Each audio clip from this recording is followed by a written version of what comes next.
持续要来关心的是韩国跟加拿大这个加关税当武器，那日美同盟当人质，今天会来特别看到的是川普针对这一些跟中国大陆靠拢的盟友，开始施加了非常多的压力。最新消息，我们先来看到高市早苗在26号这一天，有事没事又突然间再次的抛出了台湾有事论，而且他这一次呢巨细靡遗的讲说，来假设一下美军如果遇袭的一个战争场景，放话说，如果在此刻美军遇袭，日本还袖手旁观的话，他很担心接下来美日同盟会立刻的崩溃。大家也在看说，为什么你在这个时候要说出这样子的话？是真的你想要做到所谓的美日共同防卫吗？还是你只是被美国被迫表忠诚？还有另外一个说法，难道是因为接下来在2月8号很快的日本就要经过这个众议院的改选，剩下不到2周的时间，是不是高市早苗有一些政治上面的计划呢？但是我们先来看到，不管怎么样，现在日本正在遭受被经济反噬的一个结果。我们来看到对于经济上面有多大的一个冲击。首先看到中国大陆赴日航班大规模的退票，去年观光其实表现得非常好，每一年消费还高达了9兆日元，但是现在少了对他们来说最重要的中国大陆的旅客，对于日本来说，今年观光的冲击恐怕会非常的大了。接下来中国大陆还会祭出它的这个限游令，所以预估还会再明显的压低日本的观光，而日本自己国内的通膨更是非常的严重，不管是他们的这种传统食品涨幅大涨超过10%之外，米价更是创下50年新高一度是飙到了37%。大增了37%，有90%的民众，日本民众都预估说，这物价还会持续的上涨，压力真的是非常的大。所以节目一开始，我们要来特别来看看到底高市在想什么？为什么他这个时候还要再提台湾有事？是为了要提高自己的政治声量，还是真的是为了国家安全？那日本的经济会不会陷入泥淖当中？上志哥怎么看？首先，我们来看到底这一次又说台湾有事，高市早苗怎么说的哈？他的这个说法，他是说，他强调，若台湾发生危机，而且如果这个时候美军跟日本联合撤侨遭到攻击的话，日本置身事外，那么日美同盟将会瓦解。你看，若什么什么台湾有事，而且台湾有事的时候呢，美日在撤侨的时候被攻击。你只要有任何一点这种政治或有点逻辑学，你就知道，我们都讲 if 什么，有个假设你是可以来做推论，但你2个假设窄化了这个最后一个极端情境之后，你再掐出来说这个东西，而且前面讲台湾有事的里面的这个很撤侨被攻击，而且你最后的结论是日美同盟就会崩溃了。所以呢，这次的台湾有事，它不是真正重点在台湾有事，真正重点是在日美同盟崩溃。可日美同盟会崩溃吗？为什么会崩溃？那就是因为他们在撤侨时候被攻击。好，所以这个部分就可以知道，这一次高市早苗因为又谈台湾有事，所以受到大家的注视。但说充其量，我们看到他这个东西是有点头脑不清楚。跟你讲说，不得不说，他要不是刻意讲，就乱讲一通。为什么他乱讲了？因为他有压力了。要知道，这一次解散众议院之后呢，高市早苗已经说，如果自民党没有办法过半，他就要辞职。可是事实上，他在宣布解散众议院之后呢，在日本所有主要媒体的民调都发现，支持他解散国会的非常非常低，而且都是远远的高过那些支持他非常低，远远都是低于那些反对众议院被解散的。而且就像刚刚讲，在所有民调说，那现在日本民众在意什么呢？刚刚前面讲，在意物价，在意通膨，在意景气，在意产业，甚至在意汇率。对于在意他这个台湾有事跟这个军事方面的这个问题的部分，不到20%，是所有议题当中的最后一名。所以高市早苗怎么办呢？他现在众议院解散，就是为了要强化这种包括军事跟宪法，包括等等的这些东西的所谓一种意识形态上中他所追寻的目标。然而，民众在意的是现实，因此这次选举，你觉得高市早苗真的他个人的高声望？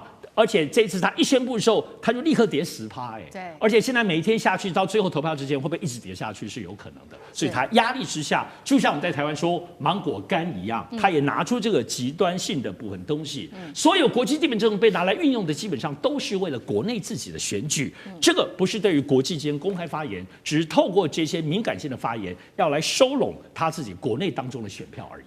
好，所以我们看到高市早苗为了他的政治声望，现在开始做了这种言论，希望能够救他的选票。同时呢，也是看到日本的经济前景未明哦。那另外一方面，其实也很担心自己的经济状况的，还包括了其他2个国家。那同时也是美国的盟友，最近被美国施压的就是南韩跟加拿大。最近因为跟中国大陆靠拢，所以呢，川普决定要对这2个国家。再祭出关税重拳，到底合不合理？等一下我们来看。首先，针对南韩做了什么样子的重拳？川普针对南韩的汽车、药品跟木材关税从15%正式的决定，突然间没有理由又拉到25%，理由是因为你们的南韩国会到现在还没有批准去年7月的美韩贸易协议。但是呢，打脸川普的事情是，南韩对美投资大部分都是 MOU 形式，是不用送到国会做审查的。美方自己也知道，但是川普还是做了这样的决定，提高了关税。再来是针对加拿大，同样祭出了100%的关税，理由是你加拿大跟中国大陆太靠近了，你们一起签订达成的贸易协议，成为中国商品的转运港。但外媒指出，其实这个对于这个加中的协议的规模还是非常有限的，不是这么的大。那川普还是决定要课这样子的一个税。另外一方面，我们看到的是李在明跟卡尼在今年1月份访中也同样签署了 MOU 所以都让川普感觉非常的眼红。而我们看到是加拿大的总理卡尼最新也在达沃斯论坛呼吁中等强国团结对抗大国经济，这边指的就是美国的威胁等等，都让川普感到倍感威胁。所以接下来要请教大使又怎么看？南韩跟台湾其实有点状况像。都是签这个 MOU， 其实不用送到国会的。那这一回，川普以国会为理由，对南韩又多增了15%到25%的这个高关税，到底合不合理？这个我觉得合不合理，就是存乎川普一心啊，川普一心了，对不对？现在是欲加关税，何患无辞？对，他现在就是说，韩国的国会没有采取行动，他说他们没有立法。因为他说这是他们的特权，这是既然你有你的特权，那我的特权就是帮你加税，所以他已经确定了哈，要将韩国本来是一个 flat， 就是说一律的关税都是15%嘛，对不对？所有的东西卖到美国都15%，现在呢，他把3样东西拿出来，变成25%，汽车、木材还有药品，韩国这3项东西输美变成不是15%，变成25%。那这个当然是对韩国施压啦，因为税的东西很好调，税的话你就比如说美国卖到韩国的税，东西的税所有都变成0嘛，川普不是都这样子吗？就你不能跟我课税啊。那这个部分的话，那一般来讲的话，各国的惯例就是说，你的税则一定是要一定是要谁？一定是要国会同意的。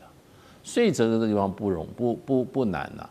可是问题就是说，韩国还答应了3500亿的这个投资，那这里面我想就变成就是说，可能川普认为这个资金的到位配合的程度是不够的，所以呢，他这个把这个情况推给韩国的国会，那么其实也就等于推到李在明身上，因为韩国现在国会是李在明他们是主导嘛，对，所以就变成就是说，他现在把这个罪推到国会。那我觉得是川普对韩国大概在认真履行他跟这个美国的这个贸易的这种各种的安排的延宕所造成的，所以呢，我想这也是一个杀鸡儆猴的办法，因为同样跟美国做成协议的还有日本啊，那么还有台湾啊，还有加拿大啦，这些也就是川普说这些东西你们不能等。你要拖的话，你给我一个没有实现的一个时效的话，那我就是要在这个中间，我就要加码来制裁你。好，那另一方面也请教干哥怎么看？就是针对于加拿大跟南韩课税，跟他们最近向中国靠拢有没有关系？对啊，你看，现在我跟你讲，现在为什么你知道？就每年都要检视美加墨协议。美加墨协议是美国、加拿大跟墨西哥这3个国家是非常重要的一个经济贸易协定。那他现在因为要就在重新检视美加墨协议的时候，那川普一定要先放话啊！你跟中国靠拢是不是？2024年的时候，你还跟着我对于中国进口电动车课征100%的关税，结果最近呢2个讲好了，你知道？中国进口电动车变成只剩下6%啊！对，天差地远，然后搞什么？你要跟习近平眉来眼去，是不是？那我也不当面拆穿你啊，我也不要再叫你加拿大加入我51省，我光课税、课关税，我就可以把你给整死。我跟你讲，所以现在其实卡尼啊，加拿大总理，老实讲一句，他发了一篇很长的文章，他的文章就是说，我们现在看穿的川普到底是一个什么样的人。这篇文章被我们的前行政院长陈冲誉为最近写的最好的，就是说经济文章。他说，卡尼完全点出川普的霸权心态。他只要你不听他的话，他用各种方式。但是卡尼已经讲出来说，我们作为一个中等的强国，也不算太强。我是一个中等国家，加拿大是一个中等国家。他不但要寻求自立自强之外，他还要很多跟他一样规模的国家的共识。也就是说，你应该要发展很多周边关系、多边关系，而不是一直因为加拿大在经济跟军事上。以及北约组织，它一向都是美国的附庸，这是事实嘛？所以川普完全把你这个国家给看穿，所以这次他准备再祭出25%以上的关税，他就是代表说，我看你也不能反抗，看你敢不敢再跟中国眉来眼去。那对于南韩也是一样的道理啊。可是我觉得南韩人比较不鸟，他比较不鸟川普，你知道？飞弹我都不怕了，北韩打飞弹我都不怕，我还怕你关税吗？所以在这种情况底下。其实川普现在也在布他的局，用他的招啊。那高市呢？高市也是啊。为什么再讲台湾有事？你不要再讲了。你一直讲台湾有事，你真的，我跟你讲，你可能2月8号你真的会选输。你选输，就像你自己讲的，卷铺盖就回去了，这也没什么奇怪。因为日本换首相跟换那个什么换早餐店一样，那么的容易，对不对？我是真的觉得不要再谈台湾有事了。那他现在这一段时间，他也。当然希望跟美国靠拢，为什么？因为他们那个关税协议好不容易谈下来了，如果这次再出现问题的话，先不要得罪美国，我觉得这是高市早苗他现在的政策的立场，所以无可厚非。好，谢谢干哥，那我们休息一下，马上回来。